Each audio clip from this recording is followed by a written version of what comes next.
My best friend Bill Jackson and I traveled to a golf tournament near Bloomsburg. We were there to raise money for his alma mater's basketball team.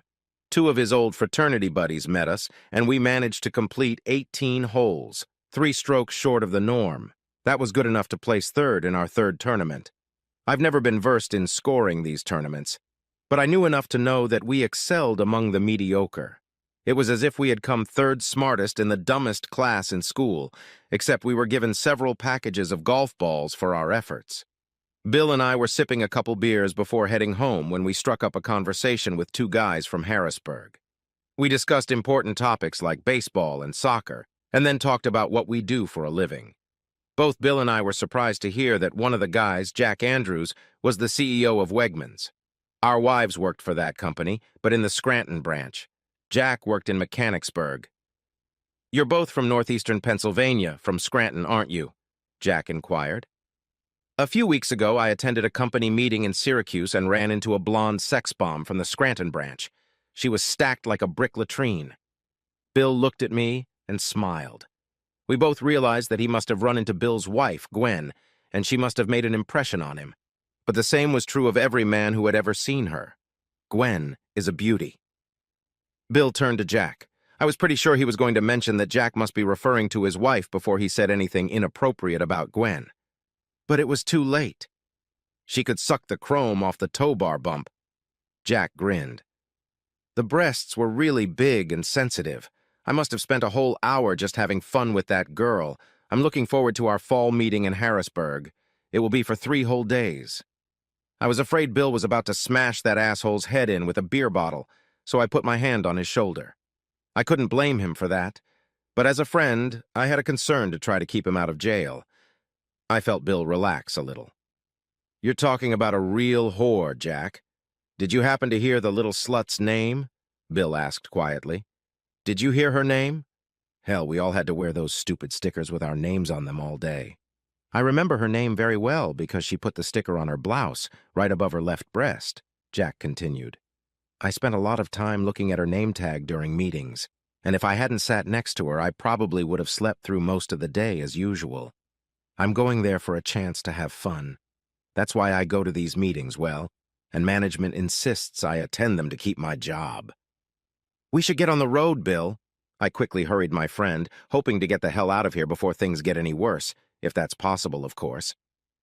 "Do either of you know Gwen Adams?" Jack asked, ending my dreams of escaping without incident. "That was her name. If you ever met her, you'd never forget her. If you ever get a chance to sleep with that bitch, by all means do it." 2 minutes later, we were sitting in Bill's Toyota Corolla, heading east. For the first few minutes, I watched his driving carefully for fear of getting into an accident. Bill seemed to be driving pretty well, although he was going a bit fast. If it had been me, I probably would have hit the floor by now, hoping to get as far away as possible before Jack came to his senses. There was blood on Bill's knuckles, but not too much, considering the impression they'd made on Jack's mouth. I'm surprised he hadn't broken his hand or cut his fingers to the bone on that asshole's teeth yet. I remembered seeing the tooth lying on the bar counter as I pulled Jack away from the dumb bastard's prostrate body. I couldn't help but admire Bill's confidence, remembering the altercation at the bar a few minutes ago. Bill had calmly told Jack that he must have mistaken that blonde for his mother. He even told Jack that the man was a weak-minded bastard and that he was lying about Gwen. Naturally, Jack felt the need to defend his honor and punched Bill right in the chin. As a young man, this was one of Bill's favorite things to do. Several times I saw him almost drool until some guy hit him first. Then Bill would grin and brush the offender's face. Bill was the youngest of 4 sons and grew up fighting constantly. He had an iron jaw and a devastating right uppercut, something Jack had learned the hard way. It was nice to see that Bill still kept in shape, even after pulling the strain of a nearly 20-year marriage. It only took Bill one punch to finish the whole fight. I could see that Bill was in no mood to talk, so I kept my mouth shut and watched the scenery, contemplating the situation. We introduced ourselves to them as Tom Casey and Bill Kuntz. Jack even made the standard joke about Bill's last name, and we laughed as if we'd never heard it before. Gwen had been working at Wegmans for a year when she met Bill. When they married, Gwen told Bill that she would keep her maiden name for work. She told Bill that it would be easier than changing all of her information in the system, and also, she wouldn't have to listen to a lot of tasteless jokes about her last name and anatomy. At work, her name was still Gwen Adams. Gwen was a walking wet dream. She and Bill had been married for 19 years, had 2 children, and she was still looked at everywhere she went. She was blonde, long-legged, and, as Jack mentioned, had big breasts. Bill and I had been friends since high school. That fact, along with the fact that my wife had explained to me in great detail how she would rip my balls off with her bare hands if I ever strayed from the path of truth, kept me from trying to do anything more than just admire Gwen. I never thought she'd cheat on Bill. Obviously, it came as a complete surprise to him as well. Gwen and Bill introduced me to my future wife, Teresa, at their wedding. At the time, Teresa had just started working at Wegmans with Gwen. From the beginning, we seemed to hit it off pretty well. The following year, Teresa and I were married. We now had a son in 8th grade and a daughter in her sophomore year of high school. Teresa was good-looking and a nice figure, but Gwen was the one that men just wanted. I tried to put myself in Bill's shoes to imagine how he felt. Somehow I felt that this knowledge would help me ease his burden a little. He must have been suffering, and I didn't know how to react. I liked both Gwen and Bill, and I wanted them to be happily married, partly for selfish reasons.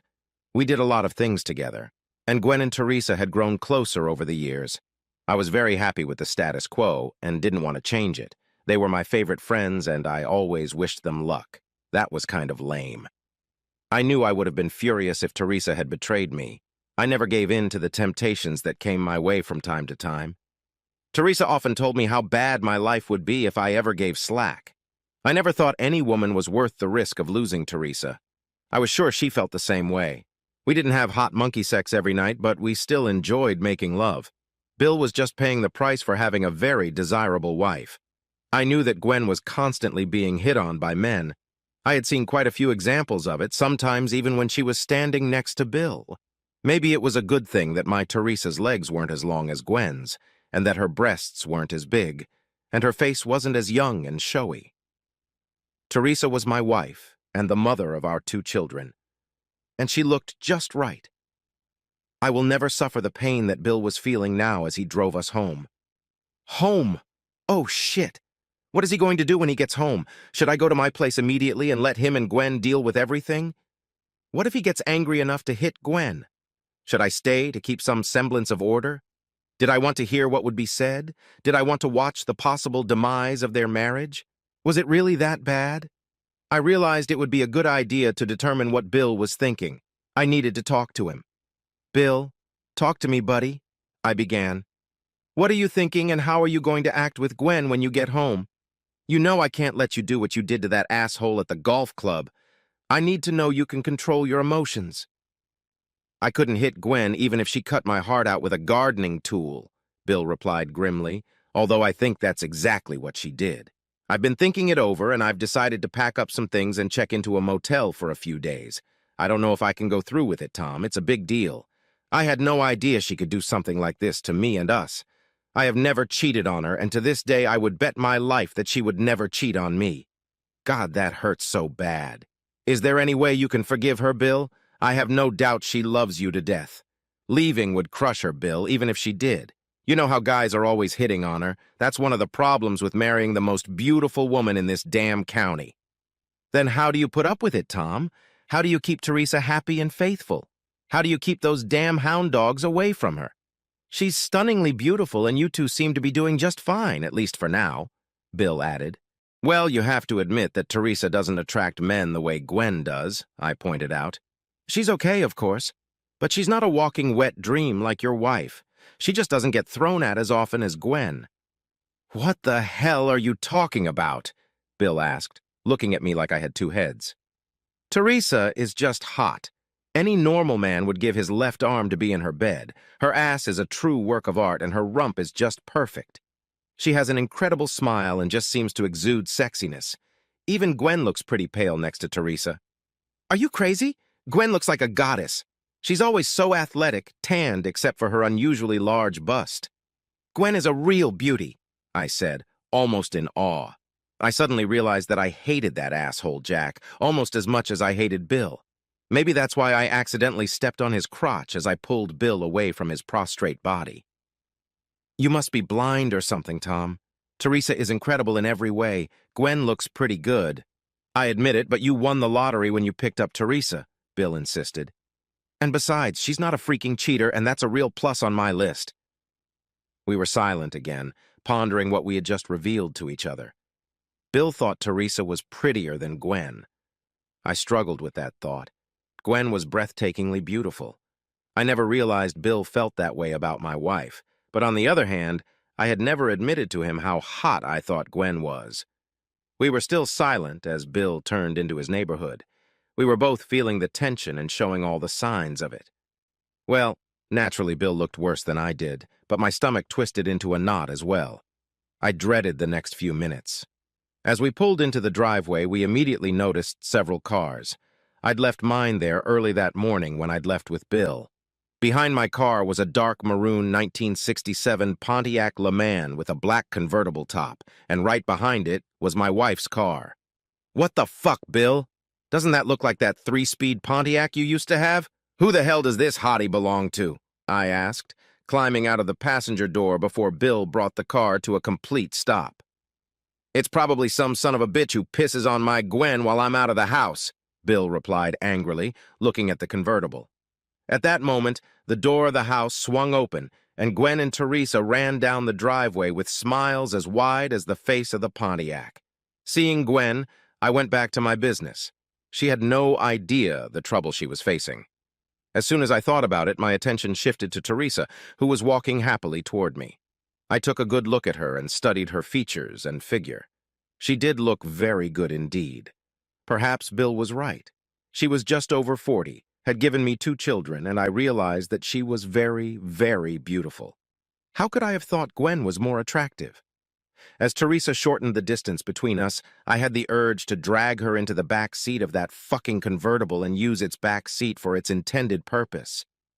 I pulled Teresa against me, and Gwen said hello to Bill. "Happy birthday, Bill," Gwen cooed, hugging Bill's neck. "I've been looking for this car for your birthday, darling. I found it at Monticello a few weeks ago." When Gwen saw Bill's sour face and his frozen posture, she added, "Somehow you're not very happy about this, Bill." "You found her a few weeks ago? How many weeks ago, Gwen? Was that before or after that Friday and Saturday you spent in Syracuse at your fucking job?" Bill asked. "Why do you have that attitude, Bill?" Gwen asked. "It was that very weekend. I want to confess something to you. I didn't go to Syracuse. I went to Monticello to look at this car." Bill turned and looked at me. I couldn't help him, since I was just as confused as he was. What the hell was that asshole Jack talking about if Gwen wasn't even in Syracuse that weekend? It didn't make any sense. He described Gwen exactly. "I had to mislead you so you wouldn't suspect something wrong, Bill," Gwen laughed. "I booked a ticket for this trip, but I never intended to go. I asked Teresa to fill in for me. I told her to tell Tom that she was going to visit her sister in Allentown that weekend. I figured she could use my room and eat and drink on the Wegmans tab. All she had to do was walk around with my name tag and pretend to be Gwen Adams. It was no big deal, just asking a friend to make sure I had a special surprise for my wonderful husband on his birthday. You've never been to Syracuse," shouted Bill, hugging Gwen and lifting her into the air. "God, I love you so much, Gwen. You're the best wife in the world. So it wasn't you, it was Teresa." Oh, shit. I felt like I'd been hit in the stomach with a sledgehammer. I was sweating and my whole body was shaking. I let go of Teresa and stumbled toward my car. Tears streamed down my cheeks. "Tom!" Teresa called out to me. "What's wrong? Why are you leaving? What the hell is going on?" I ignored her. As soon as I went to open my car door, my stomach decided to send my dinner the fuck away. I dropped to my knees and let it fly over Bill's manicured yard. Teresa was immediately at my side, stroking my shoulders and asking what was wrong. "I think I can bring you up to speed, Teresa," Bill said softly. "Everything has come to light. We ran into asshole Jack Andrews at the golf tournament today. He told us he worked at Wegmans, that he'd attended a company meeting in Syracuse, and he'd beat the crap out of a blonde bimbo with a name tag for Gwen Adams. I left the bastard lying on the floor next to the bar. Tom even kicked him in the balls when he pulled me away from the prick so I wouldn't kill him. All the way home, we thought it was Gwen who slept with the poor bastard. But it turns out she didn't. It was you, Teresa, and I have to tell you, I'm disappointed in you. But Tom is literally devastated. Now you're in the know, and I don't envy you one bit, Bill concluded. Did you think this guy was talking about me, Bill? Did you think I was cheating on you? I've got to take this damn car and get my money back. How could you ever think I'd do something like that? Have I ever given you any reason to think I've been unfaithful to you? Gwen loudly demanded an answer. Don't try to fool me, Bill replied. You lied to me. You said you were at that company meeting in Syracuse, and this guy said he screwed a beautiful blonde with your name on it. We all know that you and Teresa are by far the most beautiful women at Wegmans, or anywhere else for that matter, and you're both blondes. I know for a fact that you're a wildcat in bed, so why should I have doubted what he told us? Wow. You're right, Bill. Now I see why you were able to make that incorrect assumption. Do you really think Teresa and I look good? Am I a wildcat? Gwen asked. I guess I owe you an apology for my little innocent lie and for wondering why you were so quick to jump to conclusions. Now I was trying to get my breakfast upstairs. I was overcome by dry vomiting, which seemed even more painful. I could hear Teresa crying, rubbing my shoulders. The part of my mind that was still working was thinking about how blind I was. Teresa really was a magnificent and wonderful wife. I should have paid more attention to what she was doing and who she was doing it with. I should have kicked that bastard in the balls even harder. I realized that even though I tried to put myself in Bill's position when he thought his wife was cheating on him, I had no idea at all how much it hurt him. Until now. I don't know how to tell you the rest of the story, Gwen ventured, so I think I'll let Teresa finish. Tom, listen to me, sweetheart. I'm guilty of lying to you, and I sincerely apologize for that, but I will never, ever cheat on you. I love you with all my heart, Teresa sobbed. Gwen didn't have time to finish her story. I didn't go to Syracuse in her place. I turned down her offer. Instead, I went with her to Monticello to pick up Bill's car. Gwen convinced a new employee, Jessica Walters, to take her place. She had just transferred from Buffalo after a nasty divorce. She's blonde, but I don't think she's as hot as Gwen or me. My stomach immediately relaxed. I spit out every particle I could find in my mouth and slowly rose to my feet. Teresa stood beside me, breaking her arms and trying to smile through her tears. I had never seen her so beautiful and desirable. My breathing gradually slowed to normal as I wiped my eyes and mouth with the back of my palm. I bought you that brand new set of Nike golf clubs you've been admiring all last year, Tom. I was going to wait until your birthday next week to give them to you, but I'm going to try to earn some forgiveness here and now. They're in the trunk of my car. Would you like to see them, darling? Teresa asked nervously. They can wait a couple minutes, Teresa, I replied calmly. I must have had some bad seafood for dinner, but I feel better now. I never thought that jackass Jack was talking about you. I know you too well to think that. I have no idea why the hell Bill even suggested it. My stomach is giving me some trouble, and everyone is jumping to conclusions. There seems to be too much going on here for my poor stomach. Yes, indeed, laughed Bill. You didn't have fish for dinner, asshole. It was prime rib, and I ate the same thing you did. You didn't eat any of that. You didn't? I asked. Wasn't I standing next to you when you almost threw up your guts at that bus stop? We had something inside of us that we weren't comfortable with. I would guess that the thought of staying married to a cheating woman is something that neither of you are comfortable with. Gwen laughed. Are you guys hungry now that your stomachs have cleared? Not me. It's almost dark. I'm going for a ride in my new car, topless, so to speak. Bill grinned. Anyone want to join me? I'd love to. Gwen laughed, nimbly stepping through the door and into the passenger seat as Bill took the wheel. If you two don't come with us, I'll see you later, but you'll be sorry you missed the first race, Gwen promised. I stood next to Teresa and watched as Bill moved the gearshift lever looking for reverse, then slowly released the clutch. Gwen's shirt landed at our feet before Bill could make a single move. Wow, look at Gwen! Teresa gasped. I am! And I have to admit, Bill was right about both things. You do have better breasts than Gwen, I admitted, as Teresa wrapped her arms around my neck and whispered in my ear. The back seat's empty, and we're invited.